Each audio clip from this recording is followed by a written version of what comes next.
Assalamualaikum warahmatullahi wabarakatuh. Salam sejahtera bagi kita semua. Yang saya hormati Ibu Ulfia Ika Surya selaku dosen pengampu mata kuliah ilmu pendidikan dan tak lupa teman-teman yang berbahagia. Pada kesempatan pagi ini, kami dari kelompok 13 akan mempresentasikan beberapa kesukaran dalam pendidikan yang meliputi agresi dan frustasi, serta pendidikan dan frustasi. Sebelumnya, perkenalkan, nama saya Rohmatul Afifah dengan NIM 21064110071 dan teman saya. Perkenalkan, nama saya Galila Rasprita Yuniar dengan NIM 2106411000087. Nah, pokok bahasan yang pertama, agresi dan frustasi, akan saya jelaskan sendiri, dan pokok bahasan yang kedua, pendidikan dan frustasi, akan dijelaskan oleh teman saya. Agresi dan frustasi. Agresi merupakan suatu keinginan menyerang orang lain yang menghalangi tercapainya suatu tujuan. Namun lebih jelas lagi, agresi adalah segala perbuatan yang dimaksudkan sebagai serangan terhadap orang lain dan juga bersifat permusuhan. Nah, agresi disebabkan oleh hal yang bersifat rohaniah. Dalam batin kita tersembunyi kekuatan-kekuatan yang mendorong kita ke arah yang tertentu, sedangkan kita sendiri tidak sadar akan kekuatan-kekuatan itu. Bila hasrat batin itu demikian kuat, tetapi terhalang oleh keadaan dan dunia luar, maka timbullah reaksi menyerang terhadap penghalang itu. Timbullah agresi. Jadi, agresi itu terutama terjadi bila seseorang dalam mencapai tujuannya dihalang-halangi oleh orang lain. Sebab-sebab lain dapat juga disebabkan karena iri hati, kebebasannya sangat dibatasi, perintah dari seseorang yang menjengkelkan, tersinggung perasaan dan kehormatannya, serta dihina orang lain, dan sebagainya. Selanjutnya adalah frustasi. Frustasi merupakan keadaan batin seseorang, ketidakseimbangan dalam jiwa, suatu perasaan tidak puas karena hasrat, atau dorongan yang tidak terpenuhi. Nah, dengan demikian, agresi itu timbul karena adanya frustasi. Tetapi tidak semua frustasi akan menimbulkan agresi pada seseorang. Adapun reaksi-reaksi yang timbul karena adanya frustasi, diantaranya yang pertama adalah agresi, yang kedua mengundurkan diri, yang ketiga regresi, yang keempat fiksasi, yang kelima represi, dan yang terakhir gangguan psikosomatis.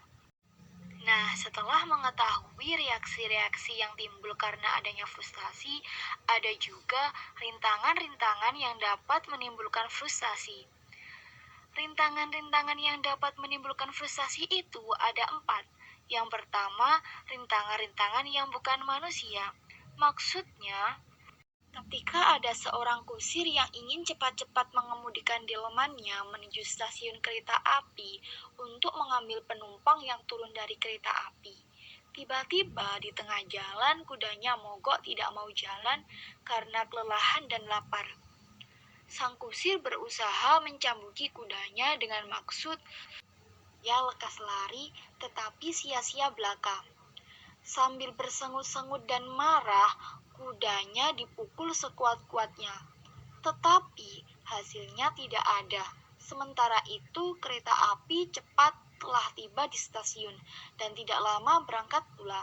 Hal tersebut termasuk rintangan-rintangan yang bukan manusia. Yang kedua adalah rintangan-rintangan yang disebabkan oleh orang lain. Frustasi yang disebabkan oleh seseorang umumnya lebih mengganggu atau lebih terasa daripada yang disebabkan oleh sesuatu yang bukan manusia. Mungkin karena seseorang itu lebih dapat mengeluarkan pendapatnya dan lebih dapat merasakan daripada benda yang tidak berjiwa. Yang ketiga adalah rintangan antara motif-motif positif yang terdapat dalam diri orang itu. Contohnya, seorang gadis mempunyai keinginan untuk pergi ke suatu pesta. Tetapi pada malam hari itu juga, ia berhasrat menyenangkan ibunya yang sangat dicintainya, yang sebenarnya tidak menyukai kepergiannya ke pesta. Jika kedua motif itu sama kuat dan seimbang, sukarlah bagi gadis itu untuk memilih mana yang akan dilaksanakan. Kedua motif itu sama baiknya. Pergi ke pesta berarti ia akan mengecewakan ibunya, dan ia sendiri merasa tidak senang pula. Demikian pula di dalam diri ibunya terjadi suatu perasaan yang tidak enak. Sebagai seorang ibu, ia harus dapat menyenangkan hati anaknya. Tetapi di samping itu juga ia harus bertanggung jawab atas pendidikan anaknya itu. Pertentangan antara keinginan untuk menyenangkan hati anaknya dengan tidak menghalangi keinginan dan perasaan tanggung jawab terhadap pendidikan anaknya menimbulkan frustasi pula dalam diri sang ibu. Yang ketiga adalah pertentangan antara motif positif dan motif negatif yang terdapat dalam diri orang itu. Motif negatif yang biasanya menimbulkan pertentangan dalam diri seseorang untuk mencapai tujuan antara lain adalah kemalasan, takut akan hukuman, merasa bersalah atau berdosa.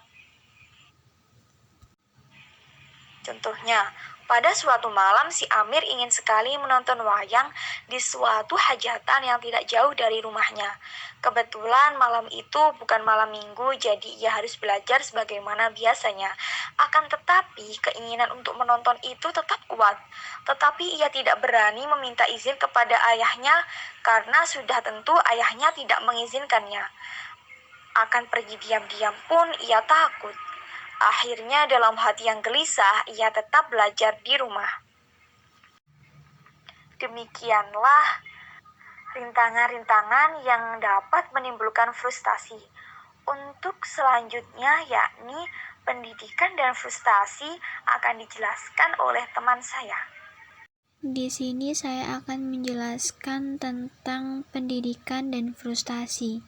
Jadi, mendidik anak-anak bukan hanya untuk kepentingan anak itu sendiri sebagai individu, tetapi juga tujuan kita mendidik anak-anak itu agar si anak dapat hidup dalam masyarakat sebagai makhluk sosial. Pentingnya soal frustasi bagi pendidikan anak. Yang pertama ada masyarakat dan frustasi. Dalam pelajaran ilmu jiwa sosial diketahui bahwa manusia menurut pembawaannya adalah makhluk sosial, di mana dalam kehidupan sehari-hari manusia lain mereka saling pengaruh-mempengaruhi, tolong-menolong, dan bantu-membantu. Tujuan pendidik yang terpenting adalah memimpin perkembangan anak menjadi manusia yang dapat hidup dalam bermasyarakat, mengetahui dan dapat menjalankan kewajibannya sebagai anggota masyarakat. Hal ini berarti anak-anak harus kita didik supaya mematuhi dan menjalankan peraturan-peraturan dan dapat menempatkan dirinya sesuai dengan peranannya masing-masing dalam masyarakat. Penyesuaian diri itu bukan soal yang mudah, sebab penyesuaian diri itu berarti menjumpai dan mengalami bermacam-macam situasi yang penuh dengan ketegangan-ketegangan atau frustasi. Tiap-tiap orang ingin hidup bebas, hidup yang sesuai dengan keinginan dan kemauan masing-masing. Peraturan-peraturan dan adat istiadat serta kehidupan masyarakat itu sering kali bertentangan dengan kehendak orang per orang. Tidak heranlah kita sekarang mengapa dalam kehidupan manusia itu selalu terdapat agresi dan frustasi seperti yang telah dibicarakan. Tidak ada seorang pun yang dapat hidup sendirian, apalagi hidup di luar masyarakat. Yang kedua ada sekolah dan frustasi. Dalam perkembangan anak, menjadi manusia sosial selalu berarti menghadapi soal-soal frustasi. Sejak anak itu dilahirkan dalam lingkungan keluarga, banyak sekali hal-hal dan peraturan-peraturan yang tidak menyenangkan bagi anak yang bertentangan dengan keinginan dan kemauan si anak, tetapi juga harus diterima dan dipatuhinya.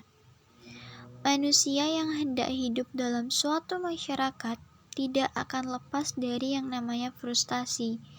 Demikian pula tidak sedikit frustasi yang dialami anak sejak kecilnya di dalam lingkungan keluarga. Pada kira-kira umur 6 atau 7 tahun, anak itu memasuki masyarakat baru, yaitu sekolah. Di sekolah, anak-anak pun sering mengalami situasi-situasi yang mengandung frustasi. Di sekolah, anak lebih banyak menghadapi peraturan-peraturan dan tugas pekerjaan yang harus dipatuhi dan dikerjakan daripada di rumah.